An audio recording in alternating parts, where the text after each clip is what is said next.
Me llamo Elvira Salazar y esta primavera cumplí 72 años. Siempre he sido de esas mujeres que doblan las servilletas con cuidado, que ordenan sus libros de la biblioteca por fecha y que encuentran consuelo en la tranquila rutina de un día cualquiera. Desde que Rubén murió hace 2 años, la casa se ha sentido demasiado silenciosa, de ese tipo de silencio que a veces pesa como una losa en el pecho. Por eso, cuando mis hijas propusieron pasar un sábado en la playa de Mazatlán, dije que sí, sin dudarlo. Hacía años que las 4 no pasábamos juntas más de 1 hora. Clara, la mayor de 50 años, siempre ha caminado con la barbilla un poco más alta que los demás, segura de saber el mejor camino. Valeria, de 47, es encantadora, pero desorganizada, siempre persiguiendo un negocio en bienes raíces que rara vez termina. Sofía, la menor de 45, se viste como si la ciudad fuera su pasarela, con su boutique siempre al borde del éxito o del colapso. Desde la muerte de su padre se habían alejado. Las llamadas se volvieron escasas, las visitas breves. Pero hoy, bajo el sol ardiente de Mazatlán, parecían estar presentes de nuevo. Nos instalamos bajo una sombrilla de rayas cerca de la orilla. El mar brillaba con un azul plateado. Los niños gritaban mientras corrían entre las olas y las gaviotas sobrevolaban el puesto de antojitos. Por primera vez en mucho tiempo, sentí algo parecido a pertenecer. Clara trajo tortas de un café cercano. Valeria insistió en servirme limonada, regañándome para que bebiera antes de deshidratarme. Sofía me dio unos lentes de sol enormes de su boutique, diciendo que me hacían parecer 10 años más joven. Sus risas se alzaban en oleadas fáciles y por un momento me permití creer que quizás el duelo había dado paso a la sanación. A las 2:47 de la tarde, mi celular vibró. Casi lo ignoré. Los números desconocidos suelen ser de vendedores y no estaba de humor para regañar a nadie por interrumpir. Pero la vibración insistía en mi palma y deslicé la pantalla. El mensaje era breve. Sal de ahí sin hacer ruido. No le digas a tus hijas. Las palabras se difuminaron. Luego se aclararon como si mis ojos no pudieran aceptarlas a la primera. Miré hacia arriba. Mis hijas seguían riendo, Sofía mostrándole un video a Clara en su celular. Valeria sacudiéndose arena de las piernas. Parecían tan normales, tan despreocupadas, pero el mensaje cortó la tarde como un cristal. Un segundo zumbido llegó. Tu vida depende de esto. Mi corazón latió tan fuerte que pensé que podría sacudir la silla.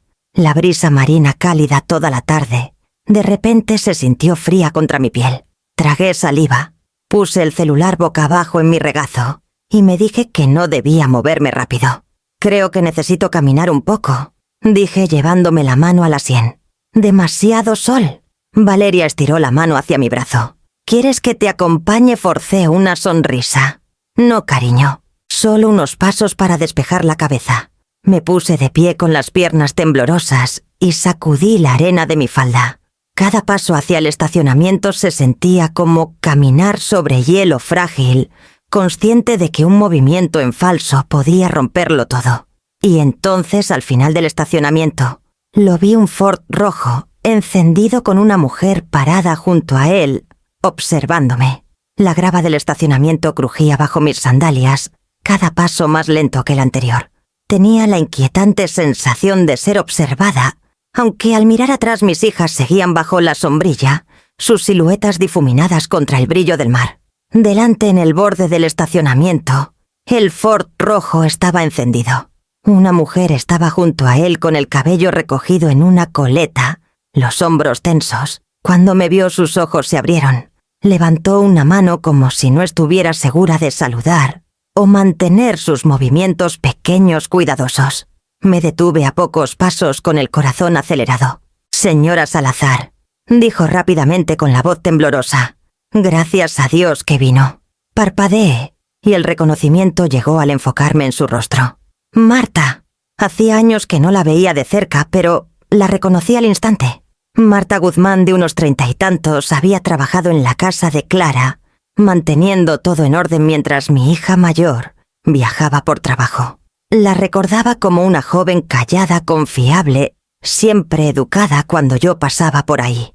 Tenía una niña pequeña entonces, Camila apenas salida de los pañales. «¿Qué haces aquí?», susurré mirando por encima de mi hombro. Se acercó bajando la voz. «Por favor, señora Salazar, tiene que escuchar. No estaría aquí si no fuera urgente. Está en peligro». Las palabras me helaron más que el mensaje. «Peligro». ¿De qué su mano tembló mientras señalaba el coche? «Aquí no. Si nos quedamos a la vista nos verán. Por favor, súbase. Le explicaré todo». El aire parecía volverse más delgado. Miré hacia la playa donde la sombrilla seguía como un marcador de la vida normal. Mis hijas estaban allí, mi carne y sangre, las niñas que crié a través de fiebres y rodillas raspadas, corazones rotos y colegiaturas. Darles la espalda, aunque fuera por unos minutos, parecía impensable. Y, sin embargo, el mensaje, el rostro de Marta, la desesperación en sus ojos. «No entiendo», dije, mi voz apenas audible. «No necesita entenderlo ahora», insistió. «Tengo pruebas, documentos, cosas que encontré mientras trabajaba en la casa de su hija. Están planeando algo». No podía quedarme callada. «Pruebas». La palabra se atoró en mi pecho. Pruebas de que mis hijas tenían sus defectos, claro, podían ser descuidadas, egoístas, de lengua afilada, pero la idea de que me harían daño era absurda. Aún así, los ojos de Marta eran sinceros y temblaba con el esfuerzo de hablar. Me crucé de brazos sosteniéndome contra el viento que levantaba polvo del pavimento. Mi mente gritaba precaución, pero otra voz susurraba: «Confía en tu instinto». Marta dio un paso más cerca, bajando aún más la voz. «Sé que es difícil de creer, pero no estaría aquí si no fuera real. Por favor, señora Salazar, súbase al coche. Déjeme mostrarle lo que encontré». El llavero colgaba en su mano, los nudillos blancos alrededor de él. Detrás de nosotras una gaviota graznó, y escuché el leve sonido de las risas de mis hijas, llevado por la brisa ajenas a mi ausencia. Ese sonido me atravesó. ¿Cómo podían reír mientras yo estaba aquí? Dividida. En dos tragué, fuerte, luchando contra el instinto de correr hacia ellas y exigir explicaciones. En cambio, miré a Marta directamente a los ojos. Había sido nada más que respetuosa cuando trabajaba para Clara. Una vez le di ropa de maternidad cuando nació Camila. Le puse 20 pesos en la mano para el taxi, una noche de invierno. Algo en mí decidió entonces, no confiaba del todo, pero tampoco estaba lista para ignorarla. «Está bien», susurré, pero solo por un momento. El alivio cruzó su rostro. Abrió la puerta del copiloto con dedos temblorosos y me deslicé en el asiento, apretando mi celular en mi regazo. La puerta se cerró con un golpe hueco, sellándome en una realidad para la que no estaba segura de estar preparada. Marta condujo fuera del estacionamiento y dio la vuelta en la esquina, deteniéndose en una calle residencial, más tranquila, sombreada por altos álamos. Apagó el motor, pero dejó las ventanas entreabiertas, como si necesitara el sonido del viento para calmarse. Mis palmas estaban húmedas contra mi falda y sostenía el celular en mi regazo como si fuera un talismán. Marta se inclinó hacia el adelante, sacando su celular del bolsillo de sus jeans. Sus manos temblaban mientras lo desbloqueaba, desplazándose rápidamente antes de girar la pantalla hacia mí. «Mira», susurró. Tomé fotos. No sabía qué más hacer. El brillo de su celular iluminó un documento, un formulario bancario oficial. Mi nombre escrito pulcramente en la parte superior. Mis ojos se fijaron en la parte inferior donde una firma se extendía en tinta oscura. Era la mía. Los bucles de la E, la cola firme en la R de Salazar. Había escrito esa firma 1.000.000 de veces en mi vida. «¿La reconoces?», preguntó Marta. Sí, respiré. Mi garganta se apretó. «Parece la mía, pero nunca he visto este papel». El título en la parte superior decía «Autorización de transferencia». 18.000 de pesos. Cada nervio de mi cuerpo se heló. Ese número exacto era todo lo que había ahorrado durante décadas. La pensión de Rubén, mis ahorros cuidadosos, la herencia de mis padres. Casi 20 millones de pesos acumulados con años de trabajo y frugalidad. «Nunca firmé esto», susurré. Marta deslizó a la siguiente foto. Mi pulso latía en mis sienes mientras la pantalla revelaba otro formulario. «Poder notaría al duradero». Mi nombre otra vez, mi firma garabateada al final. Solo que esta vez, el documento otorgaba autoridad sobre todas mis cuentas, inversiones y propiedades a una persona, Clara Salazar. Presioné una mano contra mi pecho como si eso pudiera calmar el latido atronador. Clara, mi hija mayor, la que estuvo a mi lado cuando Rubén estaba muriendo, la que se sentó en sillas de hospital y me dijo que ella manejaría el papeleo para que yo no tuviera que pensar en eso. En quien más confié. El dedo de Marta deslizó la pantalla de nuevo. Apareció una tercera foto. Mi estómago dio un vuelco. Era un borrador de testamento, mi nombre, escrito pulcramente en la parte superior, pero las disposiciones eliminaban todos los donativos caritativos que había planeado. La parroquia de San Miguel, el fondo de becas para estudiantes necesitados desaparecidos. En su lugar 3 nombres destacaban, en negritas, Clara Valeria Sofía. Toda mi herencia, dejada únicamente a mis hijas. Cerré los ojos forzando aire a mis pulmones. ¿Cómo pudieron siquiera? Mi voz se quebró y me aferré al pomo de la puerta como si el coche pudiera estabilizarme. La voz de Marta era baja urgente. ¿Recuerdas la comida del fin de semana pasado? En la casa de Clara imágenes destellaron en mi mente. Una larga mesa dominical. Una botella de vino tinto que Clara insistió en que probara especial importado. Valeria riendo demasiado fuerte por algo trivial. Sofía observándome de cerca mientras levantaba la copa. Me había sentido cálida, más pesada de lo normal, como si mis extremidades estuvieran sumergidas en miel. Para el postre mi cabeza estaba nadando. Sí, susurré. Recuerdo sentirme extraña, nublada. Fue entonces cuando lo hicieron, dijo Marta. Encontré los originales en una carpeta en la oficina de Clara ayer. Apostaban a que no recordarías lo que firmaste. Presioné ambas manos contra mi rostro. El recuerdo era nítido, ahora mis hijas pasando papeles por la mesa, riéndose como si fueran actualizaciones de seguros de rutina. No leí con atención. Mi cabeza giraba. Firmé porque ellas dijeron que era necesario, porque eran mis hijas, y siempre había creído que la sangre significaba confianza. Pero los papeles en el celular de Marta contaban una historia completamente diferente. Mi propia firma me miraba desde el brillo de la pantalla, tan condenatoria como cualquier fotografía. Marta me dejó asimilar el peso de esas imágenes por un momento, como si supiera que mi mente necesitaba tiempo para enfrentarse a la incredulidad antes de que algo más pudiera calar.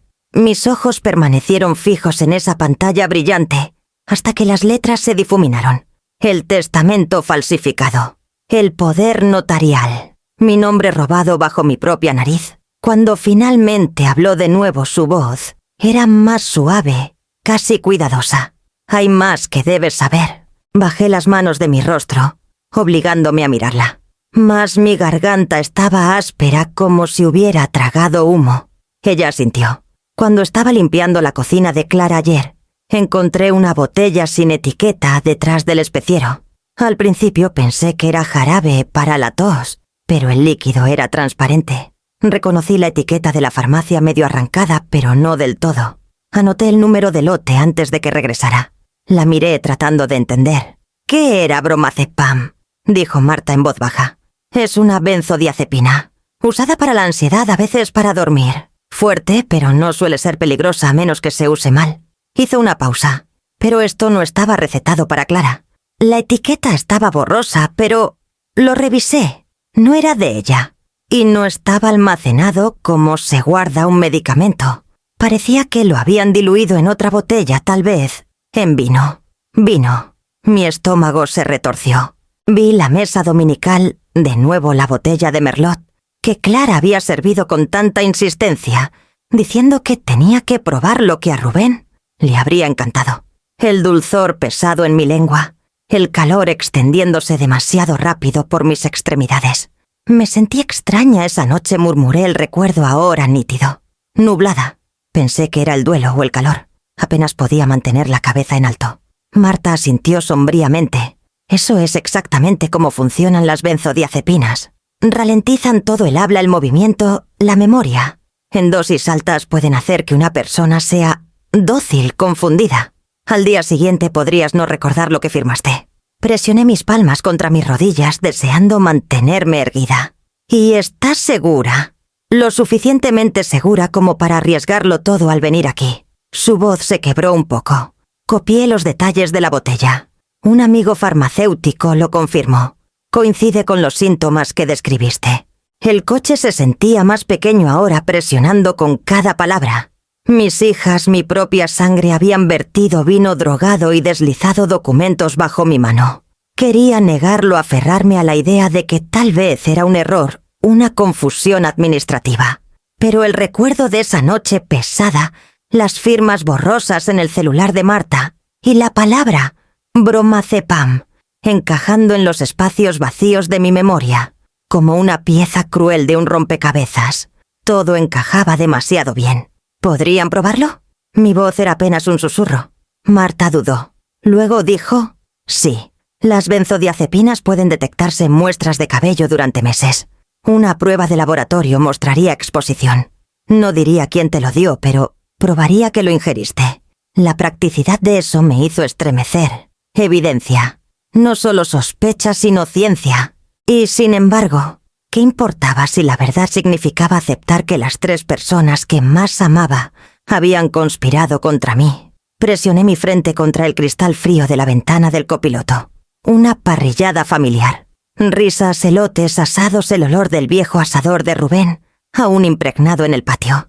Y bajo todo eso, la traición deslizada en una botella de vino. Lo planearon cuidadosamente, continuó Marta. Sabían cuánto dinero estaba en juego. Sabían que confiabas en ellas. Por eso pensaron que nunca lo notarías. Mi pecho subía y bajaba irregular. La traición tiene un sabor, me di cuenta. No amargo, no agudo, sino dulce y suave, como un vaso de vino tinto, que nunca debiste haber tragado. Las manos de Marta estaban apretadas en el volante, aunque el coche estaba estacionado a la sombra. Sus nudillos se habían puesto pálidos, y por un momento, el único sonido fue el tic-tac del motor enfriándose. Me quedé en silencio mirando las filas de casas tranquilas y la franja de cielo entre sus tejados. Ojalá los papeles fueran lo peor, dijo finalmente. Pero no lo son. Me giré hacia ella lentamente. Mi voz salió frágil. Entonces dime todo, sin más pedazos. Ella alcanzó su celular de nuevo, desplazándose con rápidos movimientos hasta abrir una carpeta de imágenes. Los recibos llenaron la pantalla, fotos de alta resolución de facturas y contratos, algunos con el nombre de Clara, otros con el de Valeria, algunos con el de Sofía. Esto es lo que encontré después de ver los formularios bancarios, dijo.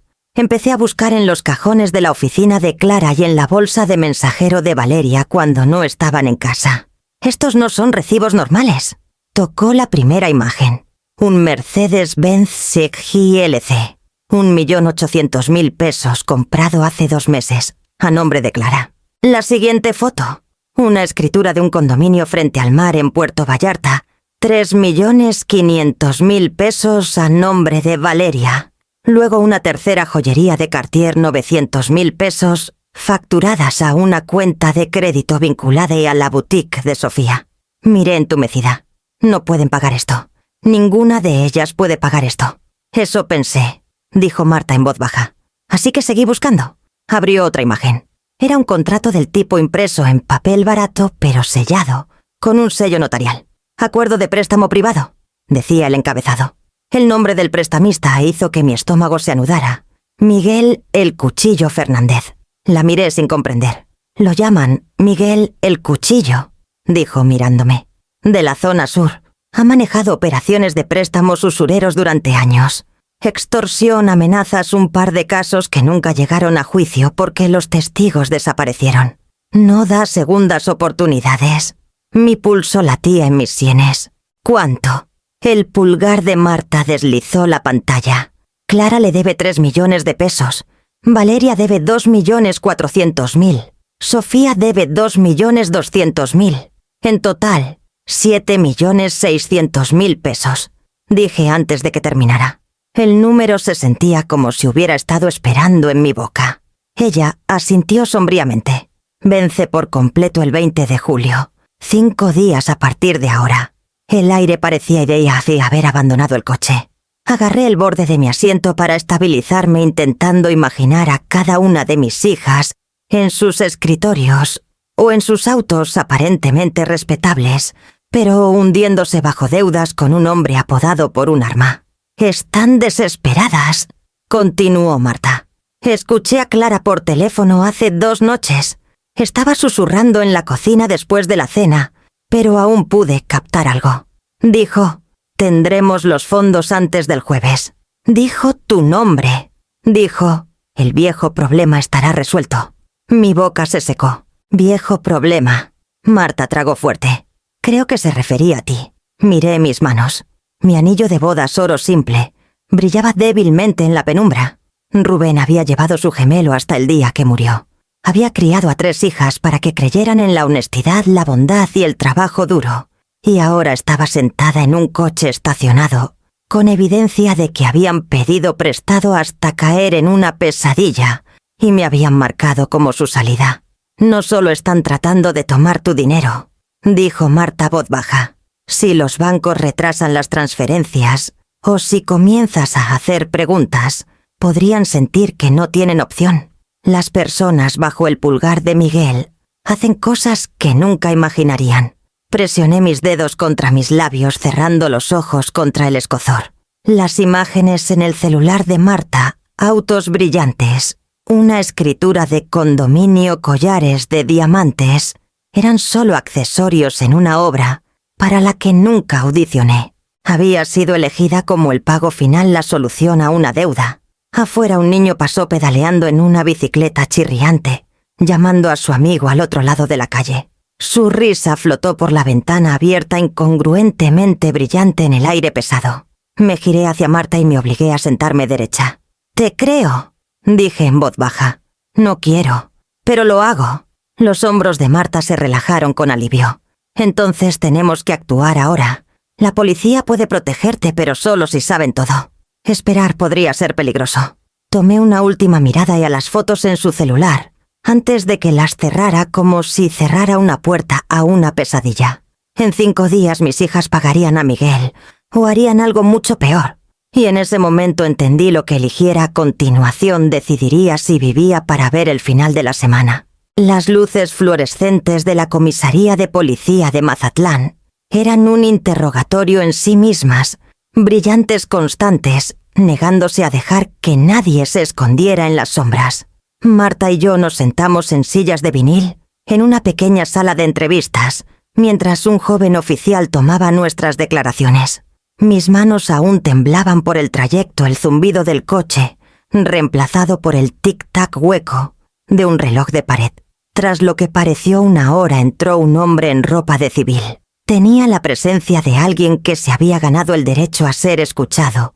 Hombros anchos, cabello canoso, ojos agudos que no perdían detalle. Se presentó como el inspector Tomás Vega y me dio la mano con un apretón firme y mesurado. «Señora Salazar», dijo deslizando una carpeta sobre la mesa, «hemos estado trabajando desde que Marta llamó. Quiero que sepa que tomamos esto en serio». Su voz tenía la estabilidad que yo anhelaba. Abrió la carpeta y dispuso copias de las fotos que Marta me había mostrado, la autorización bancaria, el poder notarial, el borrador de testamento. También tenía una lista los recibos de compras de lujo, la copia de la etiqueta de la botella sin marcar y notas de una entrevista preliminar que Marta había dado por teléfono. No exageraba, simplemente presentaba lo que los hechos podían soportar. «Obtuvimos causa probable con lo que Marta reportó», dijo Vega.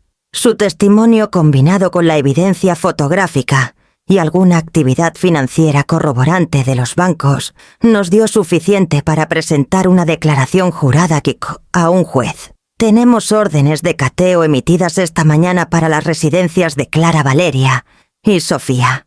Observó mi rostro mientras hablaba como si midiera la temperatura de mi reacción.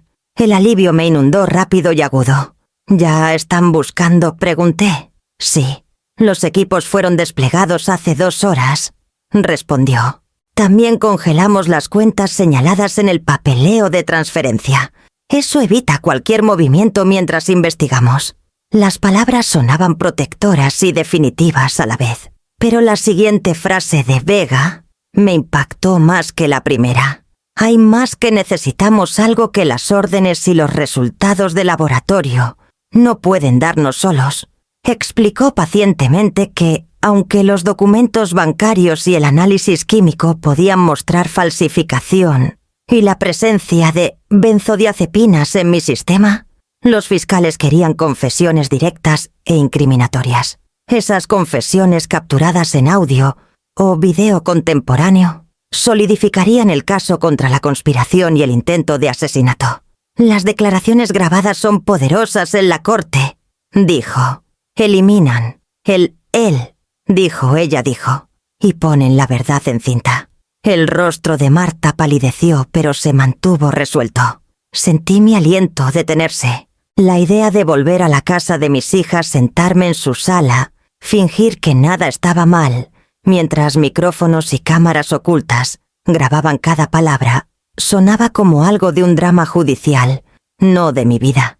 Pero también veía la lógica en el plan de Vega sin confesión.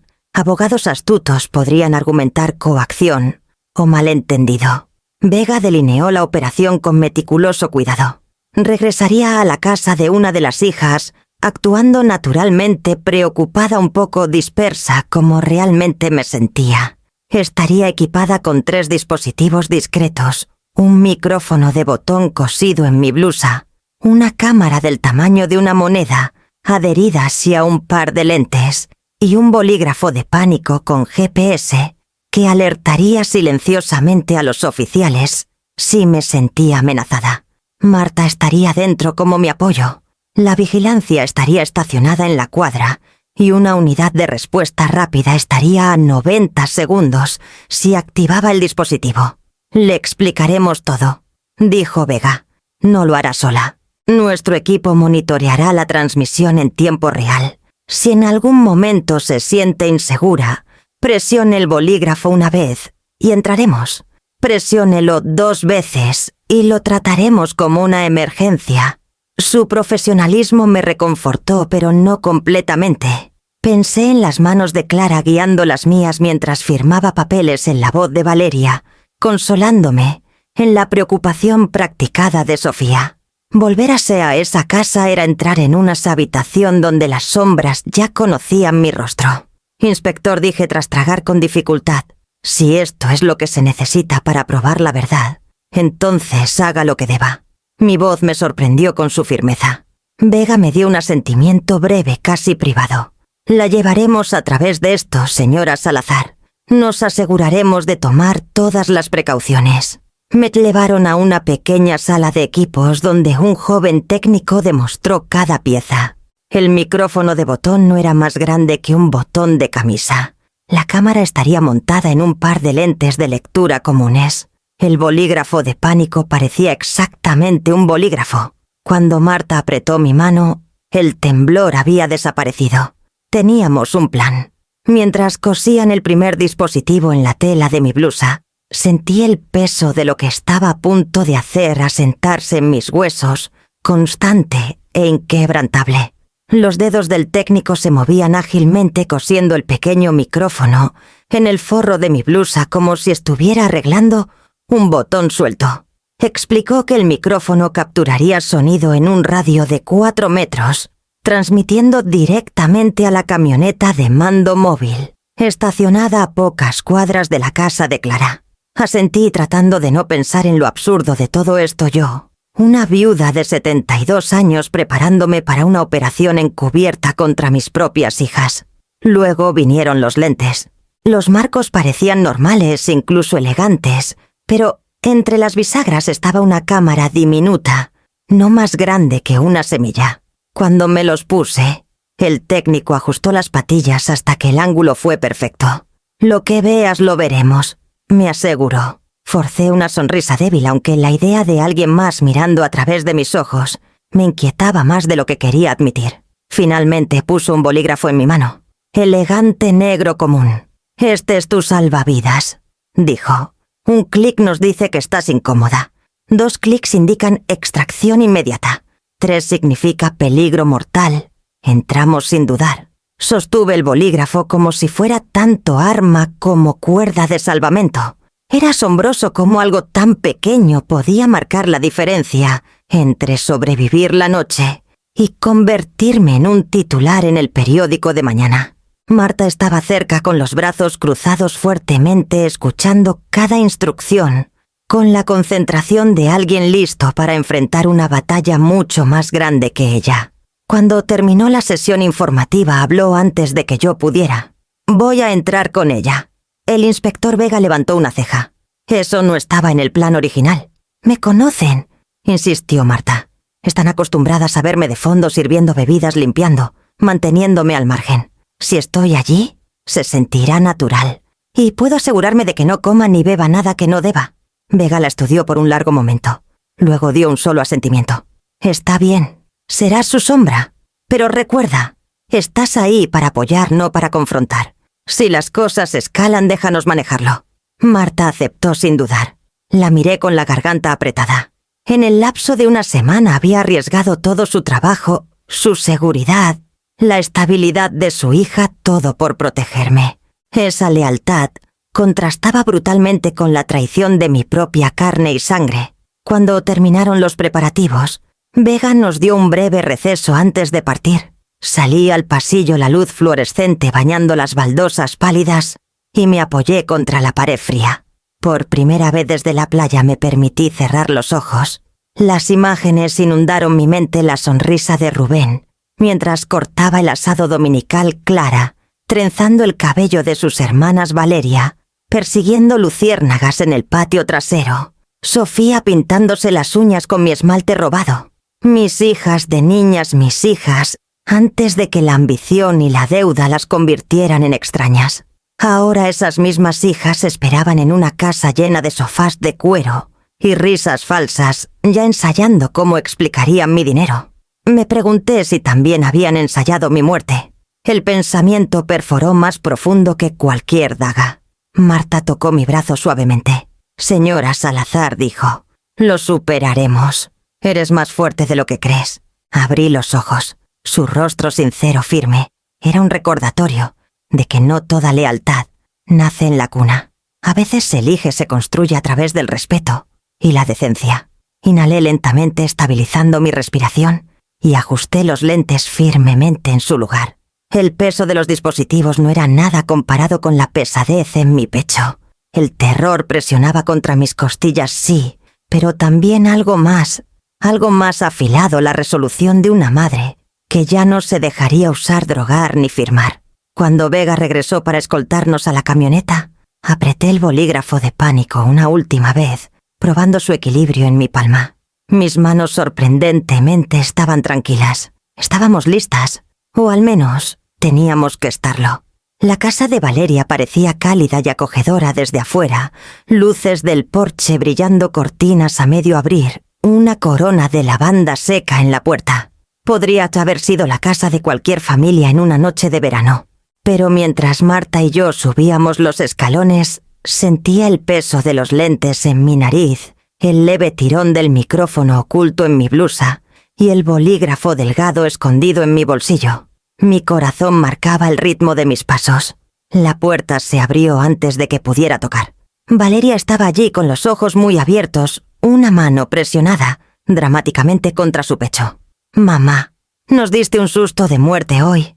¿A dónde fuiste?». Se apresuró hacia abrazarme, y su perfume caro floral empalagoso llenó mi nariz. Clara apareció desde la cocina con un trapo todavía en la mano. «Desapareciste de la playa. Pensamos que algo te había pasado». Su tono era suave, ensayado. Sofía llegó última, su voz aguda pero azucarada. «¿Sabes cuántas veces te llamamos? Estuvimos a punto de contactar a los hospitales». Me dejé guiar adentro murmurando algo sobre sentirme mareada y necesitar aire. Me llevaron hacia el sofá de la sala, sentándome entre Clara y Sofía, como si quisieran contenerme. Valeria se ocupó de una manta y la colocó sobre mi regazo. «Mamá, no deberías esforzarte tanto», dijo Clara apartando un mechón de cabello de mi frente. «A tu edad, un mareo no es algo que debas ignorar». Marta rondaba en el fondo sosteniendo su bolsa, desempeñando el papel de ayudante atenta. captó mi mirada brevemente suficiente para estabilizarme. La sala estaba impecable, cada superficie reluciente, cada objeto cuidadosamente seleccionado. Sillas de cuero italiano, una mesa de café pulida, un cuadro enmarcado de alguna escena costera. Sin embargo, bajo la comodidad ordenada, sentía la tensión en el aire como si cada hija estuviera esperando la señal adecuada. Sofía se acercó más bajando la voz, como si fuera solo para mí. «Mamá, antes estuvimos hablando sobre tus finanzas. No deberías cargar con todo ese estrés sola». Ahí estaba, más rápido de lo que esperaba. Clara tomó el hilo sin problemas. «Sí, mamá. Papá siempre se encargaba de esas cosas, y ahora todo recae en ti. ¿No sería más fácil abrir una cuenta conjunta? Así una de nosotras podría pagar las cuentas, manejar transferencias, asegurarse de que no te sientas abrumada». Ajusté los lentes en mi rostro cuidando mantener mi tono mesurado. «¿Una cuenta conjunta?» Valeria sonrió practicada y persuasiva. «Solo una pequeña, solo administrativa. Todavía tendrías el control. Solo estaríamos ayudando con los detalles». Doblé mis manos sobre la manta manteniendo la forma del bolígrafo contra mi muslo como un secreto. He manejado todo hasta ahora. ¿Pero a qué costo?, presionó Clara. «Estabas confundida en la parrillada la semana pasada». ¿Recuerdas? Apenas podía seguir la conversación. Sus palabras se deslizaban como cuchillos envueltos en seda. Mi estómago se apretó recordando el vino drogado, pero externamente dejé que mi frente se frunciera en fingida incertidumbre. Recuerdo sentirme rara. «Eso es exactamente lo que nos preocupa», dijo Sofía rápidamente. «No deberías quedarte vulnerable». Llenaron el aire con sus voces, tejiendo una red de preocupación que apenas ocultaba el empuje debajo. Las dejé hablar, dejé que sus palabras se derramaran como miel, mientras cada sílaba era capturada por el micrófono de botón, escondido en mi blusa. Valeria palmeó mi rodilla, su sonrisa ensanchándose. «Mamá, piénsalo como protección. Nunca dejaríamos que te pase nada malo». Miré de una hija a la otra, sus rostros suavizados con preocupación, practicada sus ojos brillando con algo más duro. Por un instante las vi de nuevo como niñas pequeñas, rogándome que confiara en ellas con un secreto, prometiendo que lo guardarían a salvo. Pero esas voces, una vez inocentes, ahora me rodeaban como depredadores vestidos de seda. La manta en mi regazo, de repente se sintió pesada como si estuviera cargada con cada mentira en la habitación. La manta sobre mis rodillas se sentía más pesada cada minuto, aunque la casa estaba fresca, y el sofá de cuero suave bajo mí. Las palabras de mis hijas giraban a mi alrededor melosas y ensayadas, empujándome hacia la cuenta conjunta que tanto querían. Dejé que su preocupación me bañara como una marea, hasta que finalmente elegí mi momento. «Sigo pensando en la semana pasada», dije suavemente con la mirada baja. «Esa parrillada en casa de Valeria». «¿Recuerdan, Clara?», miró a Valeria, luego a mí, su sonrisa apenas vacilante. «Claro, mamá. Fue hermosa. Las costillas, el vino, parecías disfrutar». Me moví ligeramente ajustando la manta más arriba, como si necesitara consuelo. «Sí, pero no recuerdo todo con claridad. Sé que me dieron unos papeles. Los firmé, pero...». Dejé que mi voz se desvaneciera con suficiente temblor para sonar vulnerable y buscadora. No recuerdo para qué eran. El silencio que siguió fue más revelador que las palabras. Por un brevísimo momento las tres se congelaron. Sus ojos se dispararon entre ellas, las expresiones parpadeando, con un pánico que no podían sofocar lo suficientemente rápido. Sabía que la cámara en mis lentes capturaría cada tic de sus rostros. Valeria se recuperó primero esbozando una sonrisa tranquilizadora. «Ay, mamá, eso fue solo papeleo de rutina. Sabes, para tu seguro médico. Actualizaciones, firmas que piden cada par de años». Clara se inclinó, su tono suave, cuidadoso. «Sí, eso es todo. Nada importante. Nunca te daríamos algo arriesgado para firmar sin explicarlo». Asentí lentamente, dejando que la duda permaneciera en mi expresión. «Seguro médico». Repetí saboreando las palabras como si fueran extranjeras. Parecían muchas páginas. Sofía intervino demasiado rápido. «Siempre son así, llenos de jerga legal que nadie entiende. Solo queríamos ayudarte para que no tuvieras que lidiar con el estrés». Su voz se quebró ligeramente en ayudarte, y el micrófono escondido en mi blusa lo captó todo.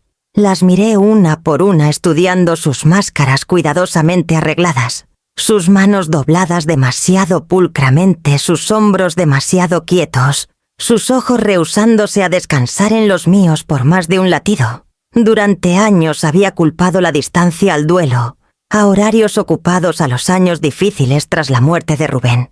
Ahora veía que lo que parecía preocupación era algo completamente diferente, una actuación perfeccionada y frágil. Estaba preocupada de haber firmado algo más. Murmuré bajando la mirada como si estuviera avergonzada de mi propia confusión. No se sentía como un seguro médico. Había números grandes. La respiración de Clara se detuvo antes de que la suavizara con una risa practicada. «Ay, mamá, siempre has odiado los formularios. Seguro lo imaginaste». La mano de Valeria rozó la mía ligera, casi condescendiente. «No te preocupes, estás segura con nosotras». Pero sus voces tranquilas no coincidían con sus hombros rígidos, sus miradas esquivas. La mentira se adhería al aire como el humo después de apagar una vela visible, incluso mientras intentaba desvanecerse. Marta reapareció con un vaso de agua, colocándolo cuidadosamente frente a mí. Su presencia me dio algo a lo que aferrarme, un recordatorio de que no todas las personas en esta casa se habían convertido en actores en un escenario oscuro. Levanté el vaso pero no bebí. La conversación de mis hijas tropezó hacia adelante, volviendo ahí a las cuentas conjuntas y la simplificación. Sus palabras se superponían, cada una intentando sonar gentil, responsable, cariñosa. Pero la armonía se estaba quebrando. El ritmo de su guión había vacilado cuando mencioné los papeles. La máscara se deslizaba, y detrás de ella podía sentir la verdad esforzándose por salir. El silencio en la sala de Valeria se había espesado. Ya no era el silencio de la comodidad, sino del miedo presionado bajo sonrisas de porcelana. Había dejado que el hilo de la duda se deslizara en el aire, y ahora tiraba de ellas deshilachando lo que habían ensayado. Clara rompió primero. Se inclinó hacia adelante con los codos en las rodillas, su voz baja como si confiara algo destinado a sonar noble. «Mamá, debes saber, estamos bajo mucha presión. Las cosas no han sido fáciles». Sofía le lanzó una mirada aguda. «Clara». No espetó. Clara luego suavizó su tono. «Mereces saberlo». La mano de Valeria tembló ligeramente mientras dejaba su copa de vino en la mesa de café. «Nunca quisimos arrastrarte a esto, mamá, pero se nos fue de las manos». Me quedé quieta, el vaso de agua intacto en mis manos, esperando. Clara exhaló con fuerza, luego habló con una calma frágil. «Debemos dinero. Mucho. A alguien a quien no le dices que no. Miguel Fernández. Lo llaman el cuchillo». Escuchar el nombre en voz alta, frío y pesado como un cuchillo caído, me heló, aunque Marta ya lo había susurrado en el coche. Cuánto mi voz se quebró sonando más débil de lo que sentía. Valeria retorció el dobladillo de su blusa. «Casi 8 millones de pesos. La fecha límite es esta semana». Las palabras de Sofía estallaron como vapor de una tetera. «El jueves. Si no pagamos, vendrá por nosotras». No entiendes el tipo de hombre que es. Su preocupación ensayada se había fracturado, derramándose en una desesperación desnuda. Clara se frotó la sien hablando casi mecánicamente ahora, como quien recita una lista ensayada demasiadas veces. «Por eso necesitábamos tu cooperación. Necesitábamos firmas, transferencias. Pero si los bancos retrasaban las cosas, si comenzabas a hacer preguntas...» Valeria tragó su voz apenas por encima de un susurro. «Tenía que haber un plan B». La frase quedó suspendida en la habitación como el tañido de una campana. «Plan B». Forcé mi respiración a mantenerse estable. «Plan B». Los ojos de Clara se dispararon hacia los míos. Luego se apartaron. Habló clínicamente desapegada, como si diera una presentación en el trabajo. «Hay combinaciones. Ciertos medicamentos que simulan un fallo cardíaco.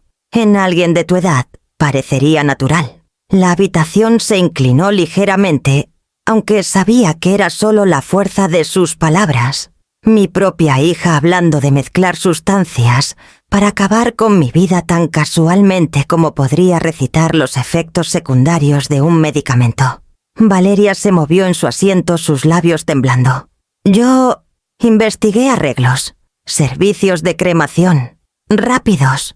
No siempre requieren largos tiempos de espera si la causa de muerte parece obvia, sin preguntas, todo bien atado. Mi mano se apretó alrededor del vaso. Mis hijas estaban delineando tranquilamente mi desaparición, y se suponía que debía interpretar el papel de una madre confundida y confiada. Sofía se recostó, su tono más agudo despojado de pretextos. Tiene que pasar antes de la fecha límite. ¿Me oyes, Miguel? No esperará. No perdonará. Su voz se endureció hasta algo aterrador en su convicción. A tu edad, un accidente no sería sospechoso. Las palabras cortaron la habitación finales y frías. Por un largo momento ningunear se habló. Clara miró al suelo. Valeria parpadeó para contener lágrimas que no quería que viera, y Sofía tamborileó sus uñas contra el reposabrazos, como el tic-tac de un reloj. Su plan había escapado de su escondite. No más sonrisas, no más tranquilizaciones cuidadosamente hiladas. Ya no eran hijas persuadiendo a su madre, eran conspiradoras calculando su salida. La sombra de Marta se movió en la puerta de la cocina silenciosa y quieta, siendo testigo. Mi corazón latía tan fuerte que temí que el micrófono en mi blusa lo capturara. Bajé la mirada forzando mi voz a un susurro tembloroso, pero audible. ¿Realmente harían esto? La respuesta de Clara llegó tras una pausa, su tono despojado de excusas. No tenemos opción. Y con eso la última de sus máscaras cayó. El aire en la sala de Valeria se había vuelto frágil, del tipo que se quiebra con el menor roce. Las palabras de mis hijas aún resonaban: drogas, cremación, accidente. Y aunque mantuve la mirada baja, cada nervio en mi cuerpo estaba tenso. Los dispositivos ocultos en mí zumbaban en mi conciencia, pesados como piedra y frágiles como vidrio. Clara se levantó abruptamente caminando hacia la ventana. Apartó la cortina apenas 1 centímetro, suficiente para que el resplandor de los faroles de la calle iluminara su rostro. «Hay una camioneta ahí afuera», murmuró. Mi pulso tropezó. Valeria frunció el ceño. «¿Y la gente estaciona en esta calle todo el tiempo?» Clara no respondió de inmediato. Se inclinó más cerca del cristal, escudriñando como una mujer que había pasado demasiadas noches ensayando desastres. Sin logotipos de empresa. Ventanas polarizadas. Ha estado ahí desde que llegamos a casa. Sofía se levantó del sofá con los brazos cruzados fuertemente. «Estás siendo paranoica». Clara se giró, sus ojos agudos salvajes con sospecha. «¿Lo estoy? ¿O es posible que alguien nos esté vigilando?» El peso de su mirada cayó sobre mí. Mis manos seguían dobladas pulcramente sobre la manta, mi voz guardada. Intenté parecer desconcertada, confundida, una anciana, atrapada en la tormenta de las crisis de sus hijas. Pero mi corazón era un tambor golpeando contra mis costillas. Valeria alcanzó la muñeca de Clara, instándola a volver al sofá. «Por favor, no empieces». Pero el hechizo de la calma se había roto. La paranoia se filtraba en la habitación. Sofía cruzó el espacio con pasos rápidos. Se agachó frente a mí, sus ojos entrecerrados como si buscaran algo justo debajo de la superficie de mi piel. Mamá dijo lentamente: «¿Por qué te sientes diferente esta noche?» Forcé una sonrisa débil. Diferente, como su mano rozó mi blusa casual al principio. Luego se detuvo. El roce se convirtió en una presión, los dedos trazando sobre la tela, hasta que aterrizaron en el pequeño bulto donde estaba cosido el micrófono de botón. Su expresión se endureció. «Está cableada». Las palabras cortaron como una navaja. Valeria jadeó. Clara se giró desde la ventana, los ojos encendidos. Y Sofía, siempre la más aguda, la menos sentimental, presionó su palma con fuerza contra mi pecho, donde estaba escondido el dispositivo. «¿Qué demonios es esto?» Me congelé, cada músculo rígido, el bolígrafo de pánico quemando contra mi palma en mi bolsillo. Mi cuerpo gritaba por moverse, correr, hacer cualquier cosa, menos quedarme quieta. Pero la quietud era supervivencia ahora. Si entraba en pánico, si alcanzaba demasiado rápido, si me delataba el próximo sonido, podría ser las manos de mis hijas apretándose alrededor de mi garganta, antes de que la policía pudiera irrumpir. La voz de Clara se alzó aguda y frenética. «Ella los trajo aquí. Por eso la camioneta. Por eso preguntó por los papeles. Nos está traicionando. Los labios de Valeria temblaron, su voz quebrándose. No, ella no lo haría. Es nuestra madre. Pero el agarre de Sofía en mi blusa solo se apretó, su rostro torcido por la rabia y el miedo. Abre la boca, mamá. Dime con quién has estado hablando. La habitación se inclinó, mis hijas rodeándome como animales acorralados. Podía sentir el bolígrafo de pánico en mi bolsillo, mi pulgar descansando en el gatillo, pero el tiempo lo era todo. Un segundo equivocado demasiado pronto, y golpearían antes de que llegara la ayuda. Tomé una respiración superficial, convocando cada onza de compostura que me quedaba, y susurré: «Me están asustando». Las palabras temblaron como verdad, incluso mientras mi pulgar presionaba una vez, 2 veces con fuerza contra el bolígrafo. La palabra cableada aún flotaba en el aire cuando el puño de Sofía se retorció. En mi blusa su rostro, una máscara de rabia y terror. Clara rondaba junto a la ventana, su voz alzándose en fragmentos frenéticos. Ella los trajo aquí.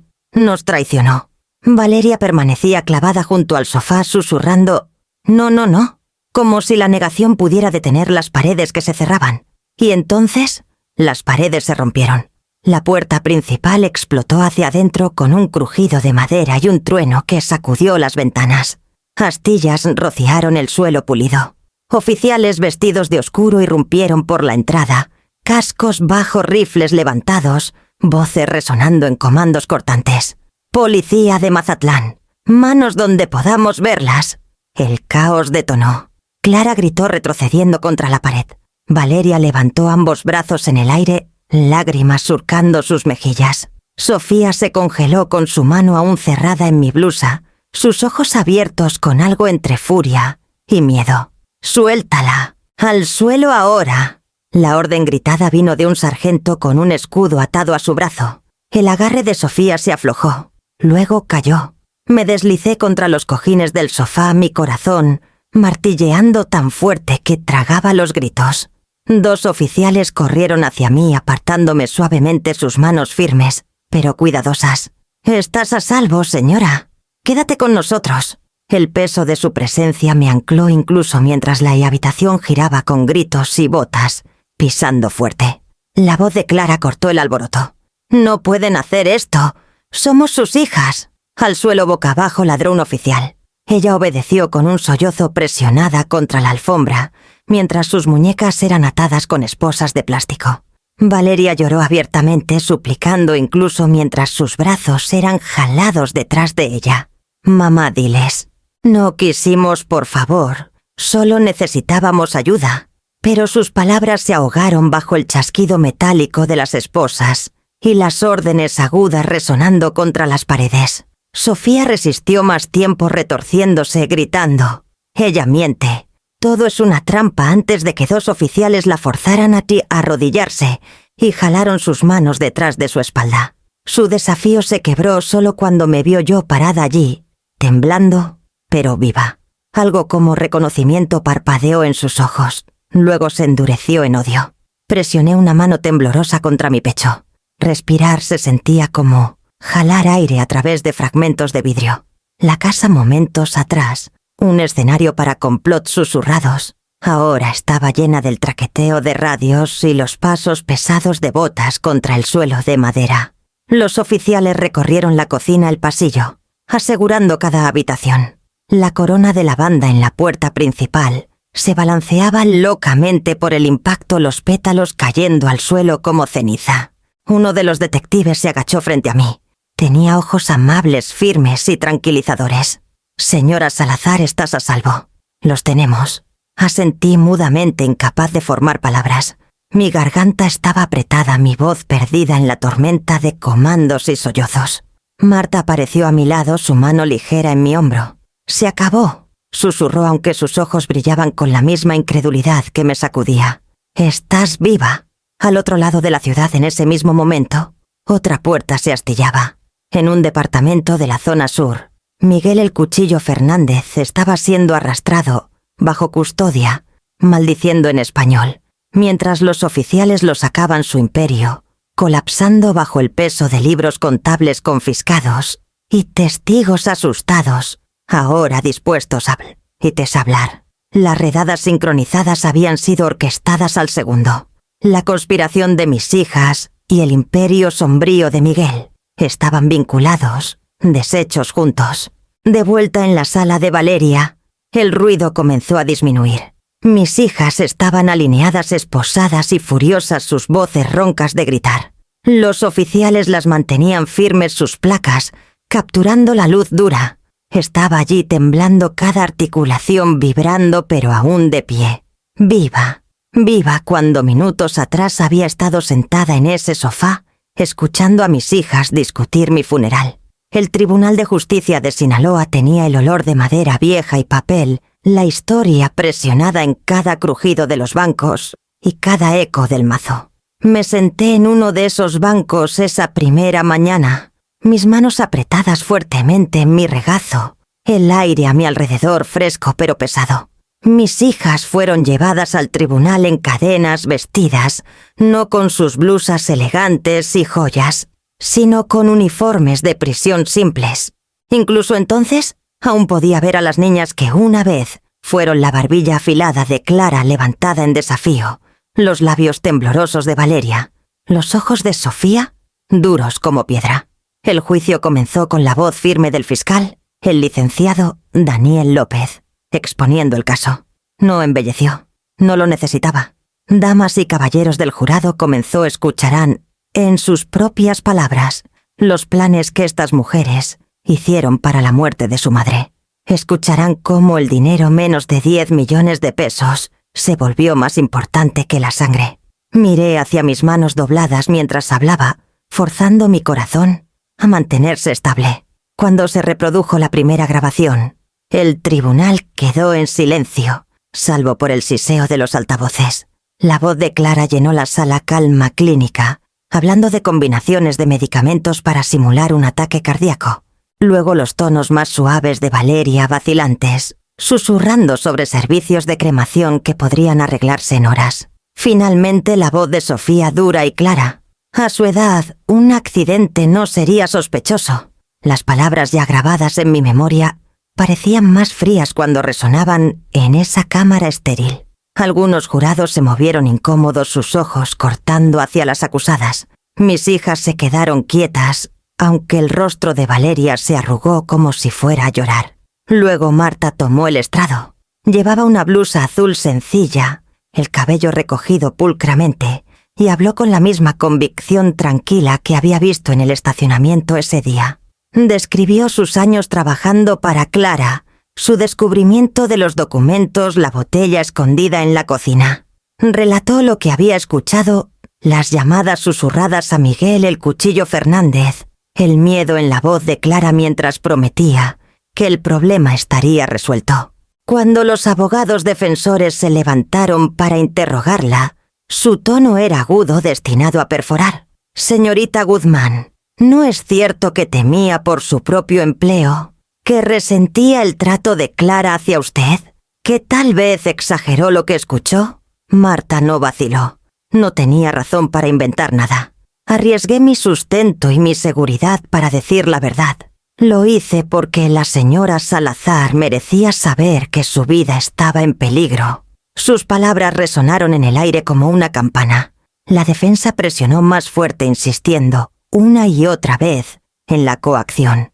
Pintaron a Miguel Fernández como el verdadero villano, un depredador que había atrapado a mis hijas con amenazas de violencia. «Estaban desesperadas», dijo un abogado señalando el rostro surcado de lágrimas de Valeria. «Creían que sus propias vidas y las de sus familias estaban en juego. La sombra de Miguel se cernía sobre ellas. Esto no fue malicia, fue supervivencia». Escuché inmóvil como piedra. Sí, Miguel era un monstruo. Sí, las había atrapado en deuda y miedo, pero ninguna amenaza podía excusar lo que había escuchado con mis propios oídos, mis hijas sopesando calmadamente los detalles de mi muerte, como si fuera una opción en un menú. El juez recordó al jurado que la coacción podía explicar ciertas acciones, pero no justificaba la conspiración para cometer asesinato. La ley reconocía el miedo. No lo absolvía cuando la elección hecha era sacrificar una vida por la conveniencia de otra. Mientras estaba allí sentada, el aire del tribunal presionándome, sentí la verdad tan claramente como el día en que la policía irrumpió por la puerta de Valeria. El amor puede unir, pero la codicia puede cortar esos lazos sin piedad. Y nada, no la deuda, no el miedo, no la sangre, podía cambiar lo que mis hijas habían elegido hacer.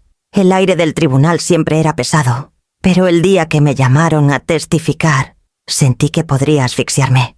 Tomé el estrado lentamente, mis palmas húmedas, la barandilla de roble fresca bajo mis dedos, mientras juraba. La voz del juez se desvaneció en un borrón. Todo lo que podía ver eran mis hijas sentadas en la mesa de la defensa, sus uniformes naranjas, un recordatorio brutal de cuán lejos habíamos caído de las cenas dominicales y los pasteles de cumpleaños. Clara se sentó con la barbilla alta, la mandíbula apretada. Los ojos de Valeria parpadeaban con vergüenza, nunca sosteniendo los míos por más de un latido. Sofía me miraba abiertamente, el desafío grabado en cada línea de su rostro. El fiscal comenzó suavemente. «Señora Salazar, puede contarle al jurado qué pasó el 15 de julio. Les conté todo. El día en la playa de Mazatlán. El mensaje que me advirtió salir en silencio. El encuentro con Marta en el estacionamiento. Las fotos de documentos falsificados. Mi recuerdo de la parrillada donde el vino me dejó nublada y débil. Y finalmente, la noche en la sala de Valeria, cuando escuché a mis hijas discutir el plan B, sus voces tranquilas y prácticas, mientras describían mi muerte. A veces mi garganta se apretaba tanto que pensé que no podría sacar las palabras. Pero miré a los jurados, luego al juez, y me obligué a seguir adelante. Se lo debía a la memoria de Rubén y a mí misma. Cuando el fiscal preguntó, ¿y quién estaba presente cuando se pronunciaron esas palabras?, levanté la mano ligeramente y señalé mi dedo temblando. «¿Mis hijas?», dije, mi voz quebrándose. «Clara, Valeria, Sofía». La defensa objetó, pero el juez desestimó. Las palabras quedaron en el aire pesadas y finales. Cuando terminó mi testimonio, bajé del estrado. Mis rodillas temblaban, pero me mantuve erguida. Mientras pasaba por la mesa de la defensa, el susurro de Valeria me alcanzó. «Todavía somos tus hijas». Me detuve, el peso de eso hundiéndose en mi pecho. Todavía mis hijas, las mismas niñas que acuné durante fiebres, llevé a obras escolares, besé buenas noches después de cuentos para dormir. Pero ahora también las mujeres que habían planeado mi muerte con precisión clínica. Mis labios se separaron, pero no salió sonido. Seguí caminando. Los días que siguieron fueron un torbellino de testigos, evidencia, argumentos. Las grabaciones se reprodujeron una y otra vez, cada vez más condenatorias. El testimonio de Marta se mantuvo firme bajo el interrogatorio. Los oficiales bancarios confirmaron los intentos de transferencia. Un toxicólogo explicó los efectos del bromazepam, describiendo exactamente los síntomas que recordaba. La defensa martilló su tema de coacción, pintando a Miguel el Cuchillo como la figura ominosa que forzó a mujeres desesperadas a elecciones terribles. Pero la fiscalía contraatacó con una verdad simple: tenían opciones. Podían haber ido a la policía a buscar la bancarrota, admitir el fracaso. En cambio, eligieron conspirar. Cuando el jurado regresó al tribunal para el veredicto, mi aliento se atoró en mi garganta. El presidente se levantó sosteniendo el papel como si fuera escritura sagrada. Sobre el cargo de intento de asesinato, en primer grado, culpables. Sobre el cargo de fraude, culpables. Sobre el cargo de explotación de personas mayores, culpables.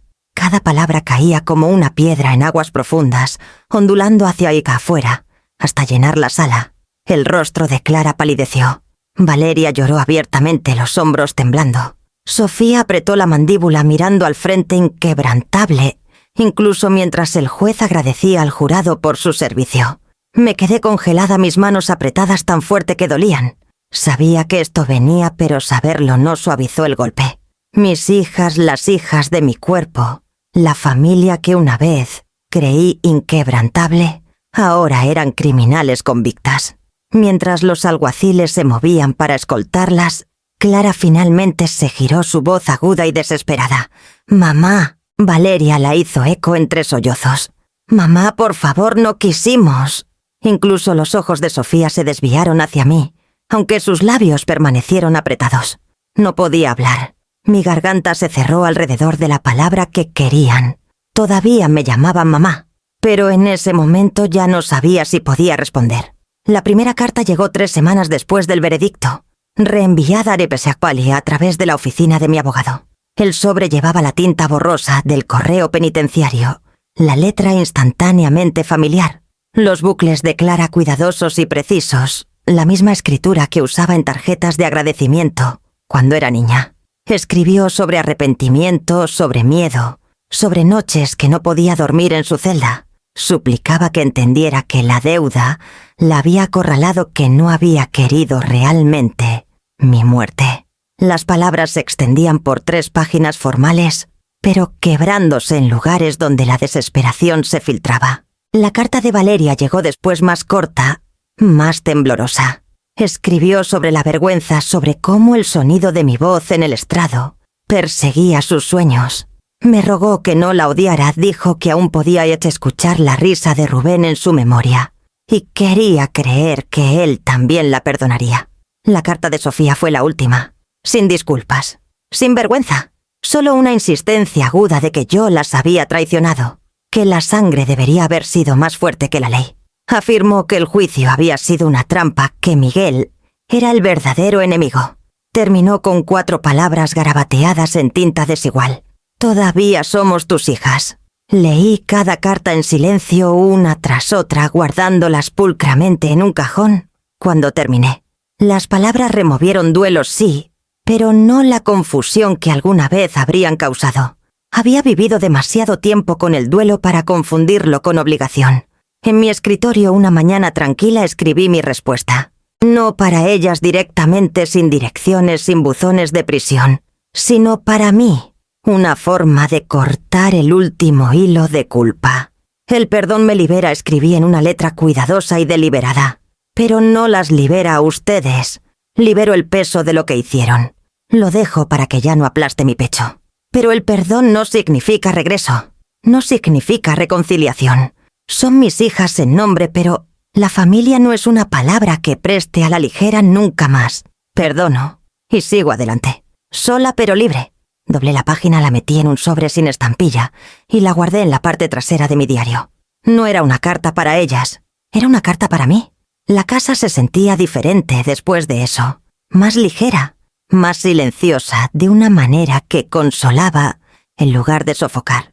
Cuando Marta vino con Camila un sábado, la risa de la niña llenó la cocina, rebotando contra las paredes como la luz del sol. Me di cuenta entonces que el perdón había creado espacio, no para las hijas que me traicionaron, sino para las personas que aún elegían estar a mi lado. El cajón con sus cartas permaneció cerrado.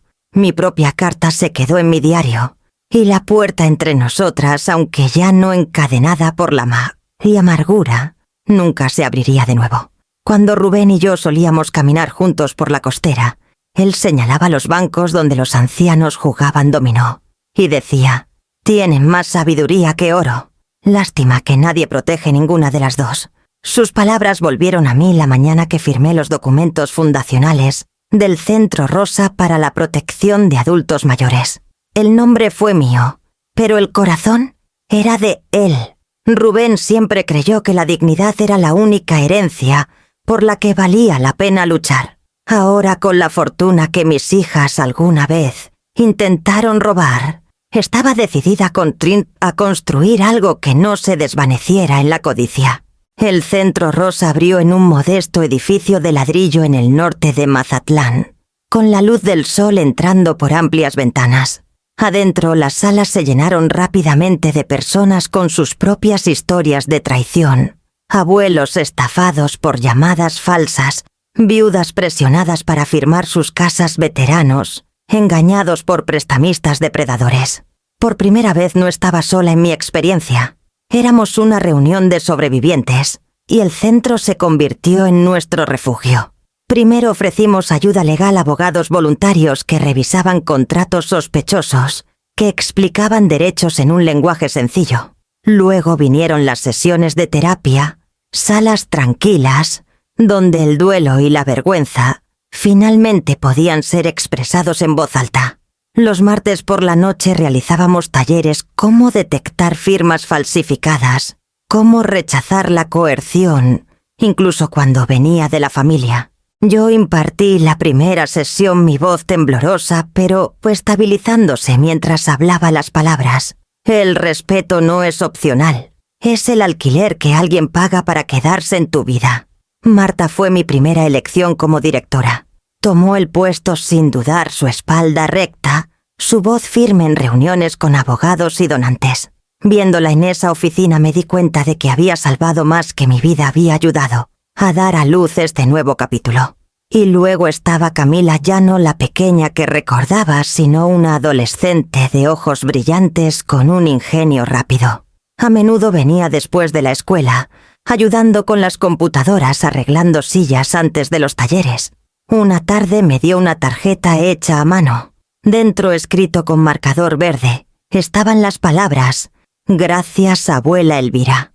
Tuve que sentarme a leerla 2 veces. Mis hijas podrían llamarme mamá desde detrás de las rejas, pero aquí en esta sala iluminada por el sol, llena de familia, elegida la palabra abuela, no cargaba con el peso de la traición. Era dada libremente por amor y lealtad.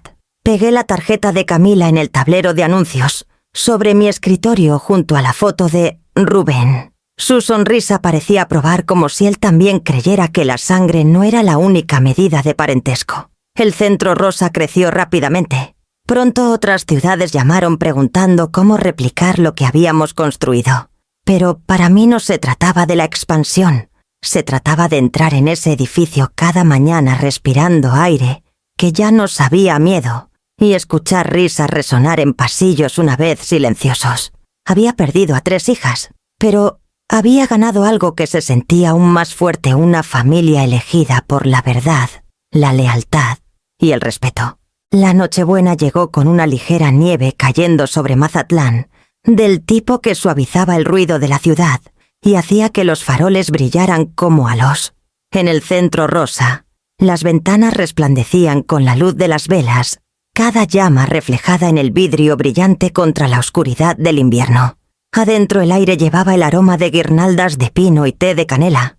Las mesas estaban puestas con manteles rojos simples, del tipo que Rubén habría aprobado, prácticos sin pretensiones. Las sillas se llenaron rápidamente, adultos mayores que habían encontrado seguridad aquí, abogados que donaban su tiempo, vecinos que venían a apoyar la misión. Cada rostro me calentaba, cada sonrisa me recordaba lo que había crecido del dolor. Al frente de la sala un piano brillaba bajo luces suaves. Camila se sentó en el banco, su postura cuidadosa pero orgullosa. Sus dedos tocaron las teclas y las primeras notas de Noche de Paz fluyeron en la sala. Su interpretación fue constante, un poco tentativa al principio, luego confiada mientras la melodía llenaba el lugar. Las conversaciones se silenciaron. Incluso las velas parecían parpadear al ritmo de su música. Me senté en la primera fila con Marta a mi lado. Ella alcanzó mi mano, un pequeño gesto de solidaridad, y yo apreté de vuelta. Durante años había creído que la familia era una palabra fija en los lazos de sangre. Pero esa noche, viendo el rostro de Camila brillar con concentración, escuchando su música tejer paz en la sala, entendí que la familia también era algo elegido, nutrido y ganado. Cuando Camila terminó, la sala estalló en aplausos. Se levantó con las mejillas sonrojadas e hizo una reverencia tímida. Luego corrió por los escalones rodeándome con sus brazos. «Lo hice bien, abuela», susurró. «Lo hiciste maravillosamente», le dije apartando un mechón de cabello de su frente. Mi garganta se apretó, pero esta vez no por duelo, por alegría. Pensé en Clara Valeria y Sofía, mis hijas de sangre perdidas por la codicia y el miedo. Nunca dejaría de amar el recuerdo de quienes fueron una vez, pero las mujeres en las que se convirtieron ya no tenían un lugar a mi lado. Esa ausencia dolía, sí, pero ya no me vaciaba. Porque aquí en esta sala iluminada por velas, había ganado una familia en la que podía confiar con mi corazón. Me puse de pie cuando los aplausos se apagaron, levantando mi vaso de ponche especiado. La multitud se silenció, sus rostros volviéndose hacia mí. No había planeado hablar, pero las palabras surgieron de todos modos seguras y claras. Perdí a 3 hijas por la codicia. Dije suavemente, mi voz resonando en la quietud, pero gané una familia que sabe lo que significan el amor y la lealtad. El respeto, no el dinero, es el alquiler por un lugar en mi vida. La sala permaneció en silencio por un momento. Luego se llenó con el calor de manos aplaudiendo, de personas poniéndose de pie juntas, de una comunidad hecha realidad. Afuera la nieve seguía cayendo, asentándose en la costa, en una manta silenciosa. Adentro sentía la paz de saber que mi historia no había terminado. Con la traición había comenzado de nuevo, en la luz de las velas, en la música y en el tipo de familia que nunca podría ser robada.